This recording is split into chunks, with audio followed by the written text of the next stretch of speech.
Hello दोस्तों। आज है 20 दिसंबर और जो आज के करंट अफेयर टॉपिक हम पढ़ने वाले हैं वो मैंने पहले ही मेंशन कर दिए, तो एक बार को आप पढ़ सकते हैं यहाँ से। ठीक है, ये टॉपिक्स हम आज कवर करने वाले हैं। तो सबसे पहला जो टॉपिक रहेगा वो रहेगा world bank report on air pollution. तो अभी वर्ल्ड बैंक ने अपनी नई रिपोर्ट जारी की है जिसका टाइटल क्या है, striving for clean air, air pollution and public health in south Asia. कि साउथ एशिया के अंदर जितनी भी कंट्रीज़ हैं वहाँ पे एयर पोल्यूशन की क्या कंडीशन है और उससे पब्लिक के ऊपर क्या हेल्थ इफ़ेक्ट्स पड़ रहे हैं। तो उस सब के बारे में यहाँ पे डिस्कस किया गया है। और फिर एक नई टर्म यहाँ पे आई है एयर निकल के। तो इसका क्या मतलब है वो भी देखेंगे। तो पूरी रिपोर्ट इनकी यहाँ पे है। ठीक है, यहाँ पे बात की गई है, जस्ट अ मिनट, हाँ। तो यहाँ पे बात की है एक तो स्केल ऑफ एयर पोल्यूशन, कि भाई किस स्केल पे ये फैला हुआ है। तो इसका स्केल की तो क्या क्या खैर क्या ही बोलना है। पूरे वर्ल्ड के अंदर एयर पोल्यूशन भयंकर रूप से फैला हुआ है। करीबन इंडिया की भी कितनी पॉपुलेशन है, और 1.3 billion sprawled across the several thousands of urban area, small towns and small clusters. ठीक है, छोटे छोटे भागों में भी डिवाइडेड है, तो भयंकर रूप से फैला हुआ है। ऊपर से 1990 के बाद से जो कंडीशन है वो एयर क्वालिटी की वो काफ़ी ख़राब होती जा रही है।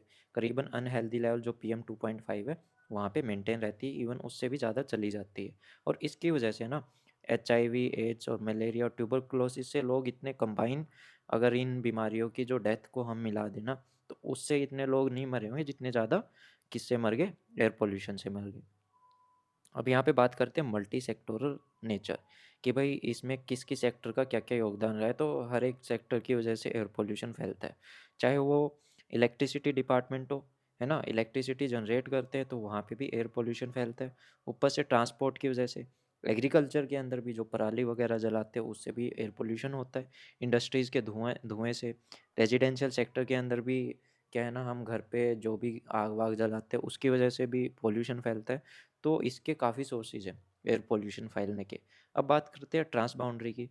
मान लो दिल्ली के अंदर एयर पोल्यूशन की क्वालिटी काफ़ी ख़राब है, तो वहाँ से क्या है ना, जो एयर है वो कहीं पे भी जितनी तेज़ हवा जिस भी डायरेक्शन में चलेगी उधर ही पोल्यूशन को उड़ा ले जाएगी। तो जितनी भी सराउंडिंग स्टेट्स हैं तो उसके अंदर भी पोल्यूशन बढ़ता जा रहा है उसकी वजह से। अब बात करते हैं इकोनॉमिक पे क्या इम्पैक्ट है, इकोनॉमिक पे क्या इम्पैक्ट पड़ता है इसका।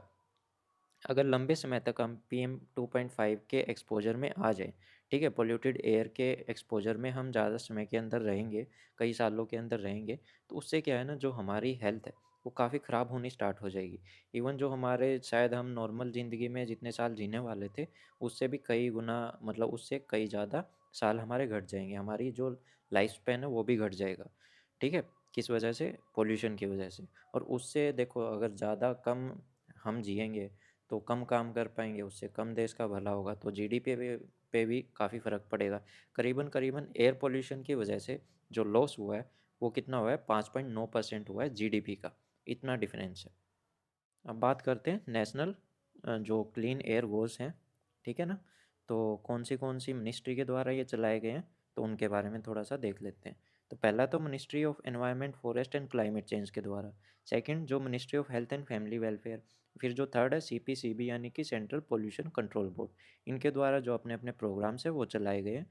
और ऊपर से जो AQI है जो कि मेजर करता रहता है कि एयर क्वालिटी इंडेक्स क्या है, मतलब जो पार्टिकल्स 2.5 है तो उनका लेवल क्या चल रहा है, तो ये सब वहाँ पे देखे जाते हैं। रीजनल की बात करें तो जो जो रीजनल गवर्नमेंट्स हैं उन्होंने भी अपने कुछ ऐसे ही मॉडल्स बना रखे हैं जो कि एयर क्वालिटी को मेजर करते रहते हैं।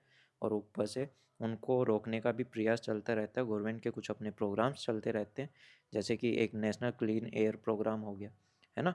ये सब गवर्नमेंट चलाती रहती है। अब बात करते हैं एयर साइड की, जो इस रिपोर्ट के अंदर जिसका जिक्र किया गया है। तो एयर साइड मान लो कि जैसे मैंने एग्जांपल दिया था कि जो दिल्ली के सराउंडिंग एरियाज़ हैं, जैसे ही यहाँ पे हवा चलेगी, यहाँ पे मान लो कोई भी क्या है, पॉल्यूशन नहीं है, अगर हवा इस डायरेक्शन की चली तो जो जो भी पॉल्यूटेड यहाँ पे एयर थी वो जो पास की जितने भी स्टेट्स हैं वहाँ पे जाना स्टार्ट कर देगी। ठीक है, मान लो यहाँ पे यूपी है और ये इधर हरियाणा हो गया, ऊपर यहाँ पे हिमाचल हो गया, है ना। तो ये इस साइड में जैसे कि पॉल्यूशन बढ़ता जाएगा तो वो एक जगह पे तो नहीं रहता। इस वजह से कंट्री को क्या करना पड़ेगा, कुछ ऐसे प्लान्स लेके आने पड़ेंगे जिससे इन फ्यूचर इस जो ये पोल्यूशन वाली जो प्रॉब्लम है इसको अच्छे से टैकल किया जा सके। अब बात करते हैं west central Indo Gangetic plain के अंदर कौन कौन सी जगह आती है, लाइक पंजाब हो गया पाकिस्तान में, और फिर इंडिया का जो पंजाब हो गया, देन हरियाणा हो गया, कुछ पार्ट ऑफ राजस्थान हो गया, चंडीगढ़, दिल्ली और उत्तर प्रदेश, ये आते हैं गैंगेटिक प्लेन्स के अंदर। फिर बात करते हैं सेंट्रल और ईस्टर्न की, यहाँ पे Bihar, West Bengal, Jharkhand and Bangladesh. Middle India की बात करें तो उड़ीसा, छत्तीसगढ़, ईस्टर्न गुजरात और western Maharashtra. Northern Indus river plain की बात करें तो पाकिस्तान और कुछ part of Afghanistan. Southern Indus plain की बात करें और फर्दर वेस्ट की बात करें तो south Pakistan, western Afghanistan extended into eastern Iran. तो यहाँ पे बात क्या कही गई ना, जैसे ही हवाएं चलती हैं, मान लो कि नॉर्थ वेस्ट से साउथ वेस्ट की तरफ चल रही है, उस टाइम पे जो 30% जो एयर पोल्यूशन है ना, वो इंडिया में एंटर कर जाता है, इंडिया के पंजाब में। कहाँ से? जो पाकिस्तान का पंजाब प्रोविंस है वहाँ उधर से। ठीक है, जो पाकिस्तान की साइड में जो पंजाब स्टेट है, उस स्टेट का जो इंडियन पंजाब स्टेट है, ठीक है, क्योंकि वहाँ पे बाउंड्री लगती है, तो इंडिया के अंदर एंटर कर जाता है वहाँ का 30% एयर पोल्यूशन। इस वजह से ये बात कही गई है कि जो जो ये कंट्रीज़ है ना, इनको मिलके इस प्रॉब्लम का सॉल्यूशन निकालना पड़ेगा। एक कंट्री के निकालने से फ़ायदा नहीं होगा। अब ये क्या है, बांग्लादेश है, बांग्लादेश में काफ़ी पॉल्यूटेड सिटीज़ है, मान लो ढाका होगी, चिटागोंग होगी, खुलना हो गया। तो इनका जो पॉल्यूटेड है, भारत इससे बिल्कुल सराउंडेड है चारों तरफ से, और जो भी यहाँ पे हवा चलेंगी उससे इंडिया के अंदर एंटर कर जाएगा, तो फिर फ़ायदा क्या हुआ? इंडिया पूरी अपनी कोशिश करता रहेगा, बांग्लादेश अपनी धज्जियाँ उड़ाता रहेगा। तो इसका तो है ना, मिलके ही सारा कुछ अपना निकालना पड़ेगा। तो ये सब मैंने पहले ही आपको बता दिया, जो एयरसेड्स हैं उसके बारे में, तो एक बार आपको देख लेना इनको। व्हाट इज़ एयरसेड ये भी मैंने समझा दिया आपको। नेशनल क्लीन एयर कैंपेन 2019 के अंदर इसको स्टार्ट किया गया था। इसका एम था कि हम जो एयर पोल्यूशन को 131 इंडिया की मोस्ट पॉपुलेटेड सिटीज़ है ना, उनसे ख़त्म कर दें। मतलब कि 2024 तक हमको 20 से 30% इसको ख़त्म करने वाले थे 2017 से, लेकिन अभी इसको बढ़ा दिया गया 2025 से 26 तक। ये जो 131 जितने भी सिटीज़ हैं, इनसे हम 40% जो एयर का जो आई मीन जो जितना भी पॉल्यूशन है उसको हम ख़त्म कर देंगे। और ऊपर से जो एक गवर्नमेंट का सफ़र पोर्टल है, जहाँ पे ये एयर क्वालिटी और वेदर फोरकास्ट के बारे में बताते रहते हैं। फिर एयर क्वालिटी इंडेक्स, जो कि हमको 8 पोल्यूटेंट्स के बारे में जानकारी देती, PM2.5, PM10, ammonia, lead, nitrogen oxide, sulphur dioxide, ozone and carbon monoxide. फिर graded response for action plan, ये केवल दिल्ली के लिए। अब बात करते हैं जितने भी व्हीकल्स हैं, उनका पोल्यूशन ख़त्म करने के लिए गवर्नमेंट ने क्या क्या स्टेप उठाए। एक तो BS6 नॉर्म्स के व्हीकल्स को इंट्रोड्यूस करवा दिया गया है ना। पहले BS4 थे, उससे फिर डायरेक्ट सीधा BS6, बीच में BS5 वाइव कुछ नहीं, सब खत्म। फिर इलेक्ट्रिक व्हीकल्स अब काफ़ी ज़्यादा बढ़ने लगे, स्कूटियाँ तो इतनी भरमार हो गई और गाड़ियाँ भी काफ़ी ज़्यादा आने लग गई हैं। दिल्ली के अंदर क्या लेके आए थे, ओडियन पॉलिसी, और फिर new commission for air quality management. Then जो लोग पराली जलाते थे ना, जितने भी दिल्ली के सराउंडिंग के जितनी भी स्टेट्स थी, यूपी हो गया, हरियाणा हो गया, है ना, पंजाब हो गया, तो वहाँ पे भरमार मात्रा में खेतों में आग लगा दी जाती थी, जो स्टबल रहती थी उसको जलाने के लिए। तो गवर्नमेंट क्या लेके आई, टर्बो हैप्पी सीडर मशीन लेके आए थे, कि भाई जिससे आपको पराली जलाने की ज़रूरत नहीं पड़ेगी, और गवर्नमेंट ने किसानों को उस पर सब्सिडी देना स्टार्ट कर दिया। अब बात करते हैं NAMP के बारे में, national air quality monitoring programme. इसके अंदर 4 जो एयर पोल्यूटेंट्स है उनको आइडेंटिफाई करके उनको मॉनिटर किया जाता है लगातार, हर एक लोकेशन के ऊपर। SO2, NO2, PM10, 2.5।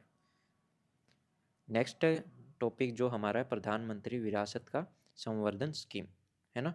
इसके अंदर क्या है, ये एक तरह की इंटीग्रेटेड स्कीम है, मतलब इसके अंदर 5 स्कीम्स को मिला के इसको एक बना दिया गया है, जिसमें क्या था, सीखो और कमाओ, उस्ताद, हमारी धरोहर, नई रोशनी और नई मंजिल। इन सभी स्कीम्स को मिला के और इनको मतलब एक साथ में इंट्रोड्यूस करवा दिया गया एक नए नाम के अंडर में, है ना। पहले इसको किस नाम से जाना जाता था, प्रधानमंत्री कौशल का काम कार्यक्रम, यानी कि PM ट्रिपल के इस नाम से इसको जाना जाता था, अब इसका ये नाम बदल दिया गया। और ये सेंटर सेक्टर स्कीम है ना, और जो कि किस पे फोकस करती है, आपकी स्किल को बढ़ाने के लिए, एंटरप्रेन्योरशिप, आपके अंदर लीडरशिप की ट्रेनिंग देती थी। तो और बेसिकली ये सारी की सारी माइनॉरिटी जितने भी कम्युनिटीज़ हैं उनके लिए काम करती है। और कौन सी मिनिस्ट्री इसको लागू करती है, मिनिस्ट्री ऑफ माइनॉरिटी अफेयर्स।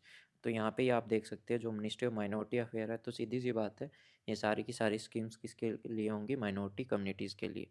पहला तो यही है, सीखो और कमाओ, यानी कि यहाँ पे गवर्नमेंट आपको क्या देगी, ट्रेनिंग देगी, सिखाएगी, आपकी स्किल्स को डेवलप करेगी, ताकि उससे आप अपना आगे कोई भी धंधा वगैरह है, जो भी आपकी स्किल्स हैं उससे आप अपनी कमाई कर सके, अपना धंधा या कोई भी बिजनेस वगैरह स्टार्ट कर सके। तो वही इसके अंदर बताया गया है। बात करते हैं उस्ताद स्कीम के बारे में। ठीक है, upgrading the skill and training in traditional art and craft for development. तो यहाँ पे जो भी आपकी जितनी भी स्किल्स हैं, है ना, उनको अपग्रेड किया जाएगा, मतलब आपको और बेहतर ट्रेनिंग दी जाएगी, स्किल्स प्रोवाइड की जाएंगी, जिससे आप जो पुराने जो ट्रेडिशनल आर्ट थे, है ना, उनके अंदर आप अपना काम कर सके। और जो इंडिया की जो पहले ट्रेडिशनल आर्ट एंड क्राफ्ट के अंदर जो रिच हेरिटेज थी, उसको आप प्रिजर्व कर सके। और ये किसको दी जाएंगी? माइनॉरिटी कम्युनिटीज़ के। जो भी माइनॉरिटी कम्युनिटीज़ इसके अंदर जो काम करती थी, तो उन्हीं को ये सब सिखाया जाएगा। ओके, अब बात करते हैं हमारी धरोहर। It has been formulated to preserve rich heritage of minority communities in India. तो हमारी धरोहर है, तो यहाँ पे भी सीधी सी बात है, धरोहर मतलब हमारा हेरिटेज। ठीक है, तो माइनॉरिटी कम्युनिटीज़ को यहाँ पे भी जो रिच हेरिटेज है इंडिया की, उसको कैसे प्रिजर्व करना है वो सिखाया जाएगा। नई रोशनी मतलब नया राह, है ना। नई रोशनी यानी कि एक तरह से लीडरशिप डेवलपमेंट प्रोग्राम है, किसके लिए? वुमेंस के लिए, जो कि माइनॉरिटी कम्युनिटी से बिलोंग करती हैं। और उनकी एज कितनी होनी चाहिए? करीबन 18 से 65 साल। यह लॉन्च किया गया था 2012 से 13 तक। नेक्स्ट स्कीम क्या है? नई मंजिल, है ना। ये किसको बेनिफिट करेगी? जितने भी यूथ हैं, मतलब बोथ मैन और वुमेन, जो बिलोंग करते 6 नोटिफाइड माइनॉरिटी कम्युनिटी से। एज कितनी होनी चाहिए? 17 से 35 साल। Who do not have any formal school leaving certificate. The scheme has been approved by cabinet for the period of 15th finance commission. जब तक 15th फाइनेंस कमीशन रहेगी, ये स्कीम्स लागू रहेंगी। कंपोनेंट की बात करें तो यहाँ पे स्किल और ट्रेनिंग प्रोवाइड की जाएगी। साथ में लीडरशिप और एंटरप्रेन्योरशिप, आपको लीडरशिप कैसे करनी है उसके बारे में सिखाया जाएगा। एजुकेशन प्रोवाइड की जाएगी और इंफ्रास्ट्रक्चर डेवलप किया जाएगा। ऑब्जेक्टिव हमने बता ही दिए। अब बात करते हैं और कौन सी स्कीम है माइनॉरिटी से रिलेटेड। तो उसमें पहली आती है प्रधानमंत्री जन विकास कार्यक्रम, है ना। जन का विकास मतलब एक तरह से पूरी कम्युनिटी को एक साथ लेके यहाँ पे चलने की बात की गई है। मतलब उनके लिए school, college, polytechnic, girl hostels, ITI या फिर स्किल डेवलपमेंट सेंटर्स, ये सब बनाए जाएंगे। किन के लिए? माइनॉरिटी कम्युनिटीज़ के लिए। अब नेक्स्ट कौन सी है? Begum Hazrat Mahal girls scholarship. एक स्कॉलरशिप प्रोग्राम है 6 नोटिफाइड माइनॉरिटी कम्युनिटीज़ के लिए। अब गरीब नवाज एम्प्लॉयमेंट स्कीम। तो एम्प्लॉयमेंट स्कीम है, तो यहाँ पे आपकी स्किल्स को डेवलप करके आपको कोई शॉर्ट टर्म के ऊपर जॉब प्रोवाइड की जाएगी गवर्नमेंट के द्वारा। आपकी स्किल के बेस्ड पे आपको नौकरी दी जाएगी। हुनर हाट, है ना। हाट मतलब किसी तरह का मेला लगना, मार्केट लगना, और आपके हुनर का, यानी कि यहाँ पे एक तरह का एम्प्लॉयमेंट मार्केट होगा, जहाँ पे आपको अपॉर्चुनिटी मिलेंगी। डिफरेंट डिफरेंट क्राफ्ट और जो ट्रेडिशनल कुलिनरी एक्सपर्ट्स हैं, तो उनके यहाँ पे आप अपनी जॉब वगैरह सर्च कर सकते हो। Next is what is the recusal of जजेस। तो रिक्यूजल ऑफ जजेस मतलब कोई भी जज किसी भी केस से खुद को अलग कर ले। ठीक है, मतलब किसी केस की सुनवाई से जज खुद को अलग कर लेते हैं, इस चीज़ को बोलते हैं रिक्यूजल ऑफ जज। Recently, Supreme Court judge recused herself from hearing a petition filed by Bilkis Bano against a Gujarat government decision to prematurely release 11 men sentenced to life imprisonment for gang raping her during the 2002 riots। तो यहाँ पे क्या बात की गई है? आपने देखा होगा कुछ टाइम पहले जो गुजरात गवर्नमेंट थी, उन्होंने जो 11 आदमी थे जिनको उम्र उम्र कैद की सज़ा दे रखी थी, 2002 के जो दंगे हुए थे उस टाइम पे उनके ऊपर गैंग रेप के चार्ज लगे थे। और ठीक है, उसमें जो विक्टिम थी बिल्किस बानो, तो उस केस के अंदर उनको उम्र कैद थी, और गवर्नमेंट ने उनको अभी रिसेंटली छोड़ दिया। तो बिल्किस बानो कहाँ चलेगी? सुप्रीम कोर्ट में इन्होंने पिटीशन डाल दी कि भाई इनको छोड़ना गलत था बिल्कुल। और उस केस के अंदर जो सुप्रीम कोर्ट के अंदर जिस जज को ये केस मिला था, जिस बेंच को ये केस मिला था, तो उसकी एक जज ने खुद को इस पिटीशन से आउट कर लिया कि भाई उन्होंने इस केस के अंदर फैसला सुनाने से मना कर दिया कि इस केस को मैं नहीं देखूंगी, मेरी जगह किसी और जज को ले लिया जाए। तो इस चीज़ को बोलते हैं रिक्यूज़ल, है ना। और रूल क्या है रिक्यूज़ल के? तो ऐसे तो कोई फॉर्मल रूल है नहीं रिक्यूज़ल का। कोई भी सुप्रीम कोर्ट, है ना, कोई भी जज है, वो खुद को इससे अलग कर सकता है अपने पर्सनल इश्यूज़ पे। अगर उसको ये लगता है कि भाई इस केस के लिए वो सही नहीं है, मतलब सही राय नहीं दे पाएगा, तो ये भी एक रीज़न हो सकता है। ठीक है, कि रीज़न क्या क्या है? तो ये भी एक रीज़न हो सकता है कि उसको नहीं लगता कि जो जजमेंट उसको देनी चाहिए वो उसके एथिक्स के खिलाफ है, तो शायद वो अपने आप को उससे अलग कर लेता है। इस वजह से मतलब काफ़ी कारण हो सकते हैं उसके कि भाई मैं नहीं इस केस के अंदर जाना चाहता, मेरे को सही नहीं लग रहा, है ना? तो ये एक रीज़न होता है और इसका रूल की तो कोई रूल इसका है ही नहीं। एक केस था जैसे कि Ranjit Thakur versus Union of India 1987, जिसके अंदर Supreme Court held that the test of the likelihood of bias is the resemblance of the apprehensions in the mind of the party. तो कई बार क्या है ना, जो सामने वाली पार्टी है वो कहती है कि ये जो जज है ये हमारे केस के लिए फिट नहीं है, तो इनको हटाया जाए और हमको दूसरे जज प्रोवाइड किए जाए। तो वो सीधा सीधा बोलते हैं कि जज खुद को अपना रिक्यूज़ कर दे, मतलब इस केस से हटा ले। तो उस टाइम पे जो जज की मर्ज़ी होती है कि वो उस केस में रहना चाहते हैं या खुद को हटाना चाहते हैं। ऐसा कोई उनके ऊपर बाउंडेशन नहीं है कि आप इससे हट जाओगे। और ऐसा ही हुआ था एक लाइक पास्ट के कुछ केसेस है सुप्रीम कोर्ट के, जहाँ पे कुछ केस जजेस ने खुद को रिक्यूज़ कर दिया था केस से। एक मार्च 8 का है 2016 का, जहाँ पे जस्टिस जे चमलेश्वर इन्होंने रिक्यूज़ कर दिया था खुद को। कौन सा केस था? बेंगलोर ब्लास्ट था, जिसके अंदर एक्यूज़ कौन था? अब्दुल नाज़िर मोंडनी, ये इसके अंदर एक्यूज़ थे, तो इनके ऊपर केस चल रहा था। फिर मार्च 9 का मतलब एक तो मार्च 8, 9 और 10, 3 दिन लगातार 3 अलग-अलग केस के अंदर 3 अलग-अलग जजों ने खुद को रिक्यूज़ कर दिया था कि ये कोई छोटी बात तो है नहीं, है ना? Justice AR. दावे की बेंच थी, इन्होंने भी खुद को अलग कर लिया था पूरी बेंच ने, और ये केस इन्होंने रेफ़र कर दिया था सीजेआई को, चीफ जस्टिस ऑफ इंडिया को, उनकी बेंच को। और ये केस कौन सा था? ये थी एक पिटीशन के ऊपर हियरिंग चल रही थी। किसकी पिटीशन थी? एक्टिविस्ट तिस्ता की, जो एंटीसिपेटरी बेल प्ली थी। फिर मार्च 10 थी, जहाँ पे जस्टिस वीजी गौड़ा ने रिक्यूज़ कर दिया था। सीबीआई की हियरिंग थी प्ली मई 2010 की इलाहाबाद हाई कोर्ट का वर्डिक्ट के खिलाफ, जहाँ पे जो क्रिमिनल कॉन्स्पिरेसी चार्ज थे बीजेपी के कुछ लीडर्स के ऊपर, लाइक लाल कृष्ण आडवाणी, जो कि बाबरी मस्जिद केस था। तो उसके अंदर भी जो जस्टिस वीजी गौड़ा थे उन्होंने खुद को अलग कर लिया था। तो ऐसे कई केसेस है जहाँ पे जज खुद को अलग कर लेते हैं। What is the process? Process कुछ नहीं है कि भाई इसमें ऐसे ऐसे प्रोसेस चलता हो, तो ऐसा कुछ नहीं है। लेकिन इसके कंसर्न क्या है? अगर ऐसे जज खुद को अलग करने लगे तो ये एक तरह से जुडिशरी की जो इंडिपेंडेंस है ना, उसके ऊपर भी सवाल उठाता है। ऊपर से अलग अलग अपने अपने जो व्यूज़ हैं उनके ऊपर भी सवाल उठाता है। फिर प्रोसेस भी डिले हो जाती है। एक जज खुद को हटा लेता, फिर दूसरा जज आएगा, उसमें टाइम लगेगा, फिर वो केस को समझेगा, तब जाके वो केस आगे बढ़ेगा। तो इस वजह से भी काफ़ी डिले हो जाता है केस में। अब बात करते हैं जो नेक्स्ट टॉपिक है। अभी रिसेंटली जो केरला के कुछ 5 एग्रीकल्चर प्रोडक्ट्स थे जिनको जीआई टैग दे दिया गया है ना? ये हैं पाँचों, ये गार्लिक है, ये बीन्स हो गए, ये भी 2-3 चीज़ें, इनके नाम देखते हैं।